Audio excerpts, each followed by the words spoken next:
Hello, ಯಾರೆಲ್ಲ ನನ್ನ ಚಾನೆಲ್ನ ಓಪನ್ ಮಾಡಿಬಿಟ್ಟು ಈ ವಿಡಿಯೋ ನೋಡ್ತಾ ಇದ್ರು ಎಲ್ರಿಗೂ ಸ್ವಾಗತ ಸುಸ್ವಾಗತ. ಇವತ್ತಿನ ವಿಡಿಯೋದಲ್ಲಿ ಏನ್ ಟಾಪಿಕ್ ಬಗ್ಗೆ ಮಾಡ್ತಾ ಇದ್ದೀನಿ ವಿಡಿಯೋನ ಅನ್ನೋದು ನಿಮ್ಗೆ ಎಲ್ರಿಗೂ ತಮ್ಮನೇಲಿ ನೋಡ್ಬಿಟ್ಟು ಗೊತ್ತಾಗಿರ್ಬೋದು. ಕಿಚನ್ ವೇಸ್ಟ್ ಅಂದ್ರೆ ನಾವು ಇದನ್ನ ಹಣಿಯೋ ಬದಲಿಗೆ ನಾವು ನಮ್ಮ ಗಿಡಗಳಿಗೆ ಇದನ್ನ ಬಳಸ್ಕೊಬಹುದು. ಈ ಗೊಬ್ಬರದಿಂದ ನಮಗೆ ತುಂಬಾನೇ ಚೆನ್ನಾಗಿ ತುಂಬಾ ಸಿಕ್ಕಾಪಟ್ಟೆ ಹೂ ಬಿಡೋ ರೀತಿನಲ್ಲಿ ನಾವು ನಮ್ಮ ಗಿಡಗಳಿಗೆ ಆರೈಕೆನೆ ಮಾಡ್ಕೊಬಹುದು. ಅದ್ ಹೇಗೆ ಯಾವ್ಯಾವ ರೀತಿನಲ್ಲಿ ನಾವು ಬಳಸ್ಬೋದು ಅನ್ನೋದನ್ನ ಇವತ್ತಿನ ವಿಡಿಯೋದಲ್ಲಿ ನಾನು ತೋರಿಸ್ತಾ ಇದ್ದೀನಿ.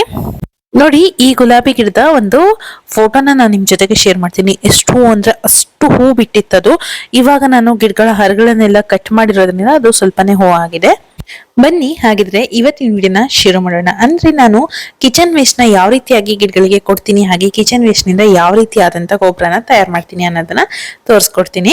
ವಿಡಿಯೋ ಶುರು ಮಾಡೋಕೆ ಮುಂಚೆ ನನ್ನ ಚಾನಲ್ಗೆ ಯಾರಾದ್ರೂ ಹೊಸಬ್ರಾದ್ರೆ ದಯವಿಟ್ಟು ಚಾನಲ್ಗೆ ಸಬ್ಸ್ಕ್ರೈಬ್ ಆಗಿ, ಜೊತೆಗೆ ಪಕ್ಕದಲ್ಲಿರುವಂತ ಬೆಲ್ ಐಕನ್ ಕ್ಲಿಕ್ ಮಾಡ್ಕೊಂಡ್ರೆ ನಾನು ಹಾಕೋ ವಿಡಿಯೋಸ್ ನೋಟಿಫಿಕೇಶನ್ ನಿಮಗೆ ಮೊದಲಿಗೆ ಬರುತ್ತೆ. ನಾನು ಇದೇ ರೀತಿಯಾದಂತ ಗಾರ್ಡನ್ ವಿಡಿಯೋನ ಹಾಕ್ತಾ ಇರ್ತೀನಿ. ವಿಡಿಯೋ ಇಷ್ಟ ಆದ್ರೆ ಒಂದು ಲೈಕ್ ಮಾಡಿ. ನಿಮ್ಮ ಲೈಕ್ಸ್ ಕಮೆಂಟ್ಸ್ ಎಲ್ಲ ನನಗೆ ಓದ್ತಾ ಇದ್ರೆ ಹಾಗೆ ನೋಡ್ತಾ ಇದ್ರೆ ತುಂಬಾನೇ ಖುಷಿ ಕೊಡುತ್ತೆ. ಹಾಗೇನೆ ಏನೇ ಡೌಟ್ ಇದ್ರೂ ಕಮೆಂಟ್ ಮಾಡ್ಬೋದು. ವಿಡಿಯೋ ಇನ್ಫಾರ್ಮೇಟಿವ್ ಅನ್ಸಿದ್ರೆ ತುಂಬಾ ಜನಕ್ಕೆ ಇದನ್ನ ಶೇರ್ ಮಾಡಿ. ಮತ್ತೆ ತಡ ಮಾಡೋದ್ ಬೇಡ, ಬನ್ನಿ ವಿಡಿಯೋನ ಶುರು ಮಾಡ್ಕೊಳ್ಳೋಣ. ನೀವೀಗ ಇಲ್ಲಿ ನೋಡ್ತಿದ್ದೀರಲ್ಲ, ಇದೆಲ್ಲ ನಮ್ಮ ಮನೆ ಕಿಚನ್ ನಲ್ಲಿ ಇರುವಂತ ವೇಸ್ಟ್ ಐಟಮ್. ಅಂದ್ರೆ ಹಣ್ಣಿನ ಸಿಪ್ಪೆ, ಚಾಪ್ ಪುಡಿ, ಹಾಗೇನೆ ಊಟದ ಐಟಮ್ ಏನಾದ್ರೆ ಇದ್ರೆ, ಅಂದ್ರೆ ರೈಸ್ ಈ ರೀತಿ ಏನಾದ್ರೆ ಇದ್ರೆ ಹಾಕೊಬಹುದು. ದಯವಿಟ್ಟು ಸಾಂಬಾರ್ನೆಲ್ಲ ಹಾಕೋದಿಕ್ ಹೋಗ್ಬಿಡಿ. ಅದು ತುಂಬಾ ತೆಳ್ಳಗಾಗಿ ನೀರಾಗಿ ಎಲ್ಲ ಹರಿದೋಗುತ್ತೆ. ಗಟ್ಟಿಯಾಗಿರುವಂತ ಯಾವುದೇ ಪದಾರ್ಥಗಳನ್ನ ಬೇಕಾದ್ರೂ ನಾವು ಹಾಕೊಬಹುದು. ಅಂದ್ರೆ ಅದು ಡಿಕಾಂಪೋಸ್ಟ್ ಆಗ್ಬೇಕು, ಆ ರೀತಿಯಾದಂತ ವಸ್ತುಗಳನ್ನ ನಾವಿಲ್ಲಿ ಹಾಕೊಬಹುದು. ನಾನಿಲ್ಲಿ 1000 ಲೀಟರ್ದು ಡ್ರಮ್ ಬರುತ್ತಲ್ವಾ, ಅದು ಒಡೆದೋಗಿತ್ತು. ಅದನ್ನ ರೀಸೈಕಲ್ ಮಾಡ್ಕೊಬೇಕು ಅಂತ ಹೇಳ್ಬಿಟ್ಟು ಅದನ್ನೇ ಯೂಸ್ ಮಾಡ್ಕೊಂಡಿರೋದು. ಇದ್ರದ್ದು ತಳಭಾಗದಲ್ಲಿ ನಾನು ವಾಟರ್ ಲಿಲಿ ಗಿಡಗಳನ್ನ ನಟ್ಕೊಂಡಿದ್ದೀನಿ. ಹಾಗೆ ಮೇಲ್ಗಡೆ ಭಾಗನ ಕಟ್ ಮಾಡಿದೀನಿ. ಮೇಲ್ಗಡೆ ಭಾಗನ ಕಟ್ ಮಾಡಿದಾಗ ಎರಡೂ ಸೈಡ್ ನಲ್ಲೂ ಓಪನ್ ಆಗಿ ಇರುತ್ತೆ. ಆ ಓಪನ್ ಆಗಿರುವಂತಹ ಇದನ್ನ ಏನಂದ್ರೆ ಡ್ರಮ್ ಅನ್ನ ನಾನು ಡೈರೆಕ್ಟ್ ನೆಲದ ಮೇಲೆ, ಅಂದ್ರೆ ಮಣ್ಣಿನ ನೆಲದ ಮೇಲೆ ಇಟ್ಕೊಂಡಿದ್ದೀನಿ. ಮಣ್ಣಿನ ನೆಲದ ಮೇಲೆ ಇಟ್ಕೊಂಡ್ರೆ ಅದರದ್ದು ವಾಸನೆ ಎಲ್ಲ ಬರೋದಿಲ್ಲ. ಅದಕ್ಕೋಸ್ಕರ ಮಣ್ಣಿನ ನೆಲದ ಮೇಲೆ ಇಟ್ಕೊಂಡಿದ್ದೀನಿ. ಕೆಲವೊಬ್ಬರಿಗೆ ಮಣ್ಣಿನ ನೆಲ ಇರೋದಿಲ್ಲ, ಅಂತವ್ರು ಏನ್ ಮಾಡೋದು ಅಂತ ಹೇಳ್ಬಿಟ್ಟು ನಾನು ಬೇಕು ಅಂದ್ರೆ ನೀವು ಕಮೆಂಟ್ ಮಾಡಿ, ನಾನು ಮುಂದಿನ ದಿನಗಳಲ್ಲಿ ನಿಮ್ ಜೊತೆಗೆ ಶೇರ್ ಮಾಡೋ ಪ್ರಯತ್ನನ ಪಡ್ತೀನಿ. ನಾನು ಆಲ್ರೆಡಿ ಈ ಡ್ರಮ್ ಒಳಗೆ ಕಿಚನ್ ಕಾಂಪೋಸ್ಟ್ ನೆಲ್ಲ ಹಾಕಿದ್ದಾಗಿದೆ. ಹಾಗೆ ಒಂದ್ಸಲ ಕಾಂಪೋಸ್ಟ್ ನ ರೆಡಿ ಮಾಡ್ಬಿಟ್ಟು ಇವಾಗ ಮಳೆ ಬೀಳೋಕ್ಕೂ ಮೊದ್ಲಿಗೆ ಗೊಬ್ಬರನ ಕೊಡ್ಬೇಕಲ್ವಾ ಗಿಡಗಳಿಗೆ.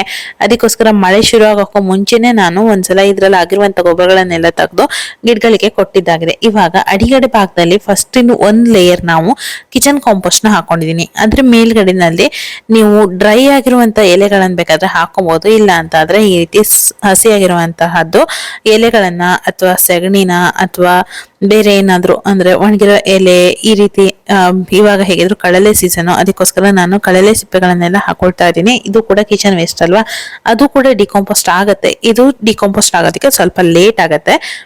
ಆದ್ರೆ ನನಗೆ ಇಷ್ಟು ಬೇಗ ಏನೋ ಗೊಬ್ಬರ ಬೇಕಾಗಿರೋ ಅವಶ್ಯಕತೆ ಇಲ್ಲ. ಇದು 1 ವರ್ಷ ಲೇಟ್ ಆದ್ರೂ ನಂಗೇನು ಬೇಜಾರಿಲ್ಲ. ಅದಕ್ಕೋಸ್ಕರ ಆರಾಮಾಗಿ ಆಗ್ಲಿ ಅಂತ ಹೇಳ್ಬಿಟ್ಟು ಮಾಡ್ತಾ ಇದೀನಿ. ಹಾಗಂತ ನೀವು ಬೇಗ ಬೇಗ ಆಗ್ಬೇಕು ಅಂತ ಅಂದ್ರೆ, ಗೊಬ್ಬರ ಬೇಗ ಆಗ್ಬೇಕು ಅಂದ್ರೆ ಈ ಕಳಲೆ ಸಿಪ್ಪೆ ಎಲ್ಲ ಹಾಕೋದಿಕ್ ಹೋಗ್ಬಿಡಿ. ಅದು ಸ್ವಲ್ಪ ಡಿಕಾಂಪೋಸ್ಟ್ ಆಗೋದಕ್ಕೆ ಲೇಟ್ ಆಗುತ್ತೆ. ಹಾಗೇನೆ ಇದ್ರಲ್ಲಿರುವಂತ ಕಿಚನ್ ಕಾಂಪೋಸ್ಟ್ ನ ಎಲ್ಲದನ್ನು ತೆಗೆದ್ಬಿಟ್ಟು ಈ ಗುಂಡಿ ಒಳಗೆ ಹಾಕೊಳ್ತಾ ಇದೀನಿ, ಅಂದ್ರೆ ಈ ಡ್ರಮ್ ಒಳಗೆ ಹಾಕೊಳ್ತಾ ಇದೀನಿ. ನೋಡ್ತಾ ಇರ್ಬೋದು ನೀವು. ಹಾಗೇನೆ ನಾನು ಈ ಡ್ರಮ್ ನ ಎಲ್ಲಿ ಇಟ್ಟಿದ್ದೀನಿ ಅಂದ್ರೆ ಗಾರ್ಡನ್ ನಲ್ಲಿನಲ್ಲೇ ಇಟ್ಕೊಂಡಿದ್ದೀನಿ. ಗಾರ್ಡನ್ ನಲ್ಲಿ ಸೈಡ್ ನಲ್ಲಿ ಸ್ವಲ್ಪ ಜಾಗ ಇದೆ, ಅಲ್ಲೇ ಇಟ್ಕೊಂಡಿರೋದು. ಹಾಗೇನೆ ನೀವ್ ಯಾವ ರೀತಿಯಾಗಿ ಕಿಚನ್ ಕಾಂಪೋಸ್ಟ್ ನ ತಯಾರು ಮಾಡ್ಕೊಳ್ತೀರಾ, ಅಥವಾ ನೀವು ಕಿಚನ್ ಕಾಂಪೋಸ್ಟ್ ನ ಏನ್ ಮಾಡ್ತೀರಾ, ಯೂಸ್ ಮಾಡ್ಕೊಳ್ಳಲ್ಲ ಅಂತ ಆದ್ರೆ ಈ ರೀತಿಯಾಗಿ ಯೂಸ್ ಮಾಡ್ಕೊಳ್ರಿ. ತುಂಬಾನೇ ಚೆನ್ನಾಗಾಗತ್ತೆ. ಗಿಡಗಳಿಗೆ ತುಂಬಾನೇ ಆರೋಗ್ಯವಂತ ಗೊಬ್ಬರ ಕೊಡ್ಬೋದು. ಅಂದ್ರೆ ನಾವು ಮನೇಲೆ ಆರ್ಗಾನಿಕ್ ಹಾಕಿ ಕೂಡ ಬಳಸ್ಕೊಳ್ತಾ ಇರೋದಲ್ವಾ, ಮಾಡ್ತಾ ಇರೋದಲ್ವಾ. ಅದಕ್ಕೋಸ್ಕರ ಇವಾಗ ನಾವು ಕಿಚನ್ ವೇಸ್ಟ್ ನ ಹಾಕಿರ್ತೀವಿ ನೋಡಿ, ಅದ್ರ ಮೇಲ್ಗಡೆನೆ ಮಣ್ಣನ್ನ ಹಾಕೋಬೇಕು. ಅದನ್ನ ಹಾಗೆ ಹಾಕೊಳ್ಳೋದ್ರಿಂದ ಏನಾಗತ್ತೆ ಅಂದ್ರೆ ಬೇಗ ಬೇಗ ಡಿಕಾಂಪೋಸ್ಟ್ ಆಗೋದಕ್ಕೆ ಶುರು ಆಗುತ್ತೆ. ಇವಾಗ ಇದನ್ನ ನಾನು ಮುಚ್ಚಳ ಮುಚ್ಚಿ ಇಡ್ತಾ ಇದ್ದೀನಿ. ನೀವು ಕೂಡ ಈ ರೀತಿಯಾಗಿ ಮಾಡೋ ಹಾಗಿದ್ರೆ ಗಾರ್ಡನ್ ನಲ್ಲೇ ಮಾಡ್ಕೊಳ್ರಿ. ಸ್ಮೆಲ್ ಕೂಡ ಬರೋದಿಲ್ಲ. ಅದು ಡೈರೆಕ್ಟ್ ಆಗಿ ಮಣ್ಣಿಗೆ ಅದ್ರ ನೀರೆಲ್ಲ ಹೋಗುತ್ತಲ್ಲ, ಅದಕ್ಕೋಸ್ಕರ ಅದು ವಾಸನೆ ಎಲ್ಲ ಬರೋದಿಲ್ಲ. ಇವಾಗ ಈ ಬಾಲ್ದಿ ತೊಳೆದಿರುವಂತ ನೀರ್ನ ಏನ್ ಮಾಡ್ತೀನಿ ಅಂದ್ರೆ, ನಾನು ಈ ಬಾಲ್ದಿಗೆ ಚೆನ್ನಾಗಿ ನೀರ್ ಹಾಕೊಂಡು ತೊಳ್ಕೊಬೇಕು. ಇದನ್ನೇನು ವೇಸ್ಟ್ ಅಂತ ಹಣಿಯೋದಕ್ಕೆ ಹೋಗ್ಬಿಡಿ. ಇವಾಗ ಮಳೆಗಾಲ ಆಗಿರೋದ್ರಿಂದ ನಾವು ಗಿಡಗಳಿಗೆ ಗೊಬ್ಬರನ ನೀರ್ ರೂಪದಲ್ಲಿ ಕೊಡಬಾರ್ದು. ಆದ್ರೆ ನಾನು ನೀರ್ ರೂಪದಲ್ಲೇ ಕೊಡ್ತಾ ಇದ್ದೀನಿ, ಏಕೆಂದ್ರೆ ಇದು ಬೇಗ ಹರಿದು ಹೋಗಲ್ಲ. ಅಂದ್ರೆ ನಾನು ಇವಾಗ ಮಳೆ ಬೀಳ್ದೇ ಇರುವಂತ ಜಾಗದಲ್ಲಿ ಇಟ್ಟಿರ್ತೀನಿ ಅಲ್ವಾ ಗಿಡಗಳನ್ನ, ಅಂತ ಗಿಡಗಳಿಗೆ ಮಾತ್ರ ಈ ಗೊಬ್ಬರನ ಕೊಡ್ತೀನಿ. ನಾನು ಇಲ್ಲಿ ನೋಡಿ ಈಗ ಗುಲಾಬಿ ಗಿಡಗಳಿಗೆ ಕೊಡ್ತಾ ಇದ್ದೀನಿ. ಇದನ್ನೆಲ್ಲ ನಾನು ಡೈರೆಕ್ಟ್ ಆಗಿ ಮಳೆ ಬೀಳೋ ಕಡೆ ಇಟ್ಟಿಲ್ಲ, ಅಂದ್ರೆ ಸ್ವಲ್ಪ ಇಸ್ಲು ಬೀಳೋ ಜಾಗದಲ್ಲಿ ಇಟ್ಟಿದ್ದೀನಿ. ಯಾಕೆಂದ್ರೆ ನಂಗೆ ಡೈರೆಕ್ಟ್ ಆಗಿ ನೀರ್ ಬೀಳೋ ಜಾಗದಲ್ಲಿ ಗಿಡಗಳನ್ನ ಇಡೋದಕ್ಕೆ ಜಾಗ ಇಲ್ಲ. ಜಾಗ ಇದ್ದವರು ಇಟ್ಕೊಬಹುದು. ಡೈರೆಕ್ಟ್ ಆಗಿ ಮಳೆ ನೀರಿಗೆ ಗುಲಾಬಿ ಗಿಡಗಳನ್ನ ಇಟ್ಟರೆ ತುಂಬಾನೇ ಚೆನ್ನಾಗಾಗತ್ತೆ ಅಂತಾನೆ ಹೇಳ್ಬೋದು. ಗುಲಾಬಿ ಗಿಡಕ್ಕೆ ಮಳೆ ಅಂದ್ರೆ ತುಂಬಾನೇ ಇಷ್ಟ ಆಗತ್ತೆ. ಅಂದ್ರೆ ಮಳೆ ನೀರಿಗೆ ತುಂಬಾನೇ ಚೆನ್ನಾಗಿ ಬೆಳೆಯುತ್ತೆ ಅಂತ ಹೇಳ್ತಾ ಇದೀನಿ ಅಷ್ಟೇನೆ, ಮತ್ತೇನೂ ಇಲ್ಲ. ಹಾಗೇನೆ ಇವಾಗ ನಾವು ತೊಳೆದಿರುವಂತ ಬಾಲ್ದಿ ತೊಳೆದಿರುವಂತ ನೀರಿದಲ್ವಾ, ಅಂದ್ರೆ ವೇಸ್ಟ್ ತೊಳೆದಿರುವಂತ ನೀರನ್ನೆಲ್ಲ ಈ ಗಿಡಗಳಿಗೆ ಹಾಕೊಬೇಕು. ಅದು ತುಂಬಾನೇ ಚೆನ್ನಾಗಿ ಕೆಲಸ ಮಾಡುತ್ತೆ. ಇವಾಗ ನೋಡಿ ನಾನು ಎಲ್ಲಾ ಗುಲಾಬಿ ಗಿಡಗಳಿಗೆ ಹಾಕೊಳ್ತಾ ಇದ್ದೀನಿ. ನೀವು ಇವಾಗ ಡೈಲಿ ಕಿಚನ್ ಕಾಂಪೋಸ್ಟ್ ನಮ್ಮ ಹತ್ರ ಒಟ್ಟಾಗತ್ತೆ. ನಾವು ಅದನ್ನ ಈ ರೀತಿಯಾಗಿ ಮಾಡ್ಕೊಳ್ಳೋದಿಕ್ ಆಗೋದಿಲ್ಲ ಮೇಡಮ್, ಏನ್ ಮಾಡೋದು, ಅದು ನಮಗೆ ಹೆವಿ ಆಗ್ತದೆ ಅನ್ನೋರು ಕೂಡ ಈ ರೀತಿಯಾಗಿ ಕೂಡ ಬಳಸ್ಕೊಬಹುದು. ನೀವು ಕಿಚನ್ ವೇಸ್ಟ್ ನ ಹಣಿಯೋದ್ರ ಬದಲಿಗೆ ಇವಾಗ ತೋರಿಸ್ತೀನಿ ನೋಡಿ, ಈ ರೀತಿ ಬೇಕಾದ್ರೂ ನೀವು 15 ದಿನಕ್ಕೊಮ್ಮೆನಾದ್ರೂ ಮಾಡ್ರಿ, ತುಂಬಾ ಚೆನ್ನಾಗಿರುತ್ತೆ. ಆದ್ರೆ ಡೈಲಿ ಹಾಕೋದಿಕ್ಕೆ ಹೋಗ್ಬೇಡ್ರಿ. ಈಗ ನಾನು ನನ್ನ ದಾಸವಾಳ ಗಿಡಗಳಿಗೆ ಯಾವ ರೀತಿಯಾಗಿ ಕಿಚನ್ ಕಾಂಪೋಸ್ಟ್ ನ ಕೊಡ್ತೀನಿ ಅನ್ನೋದನ್ನ ತೋರಿಸ್ತಿದ್ದೀನಿ.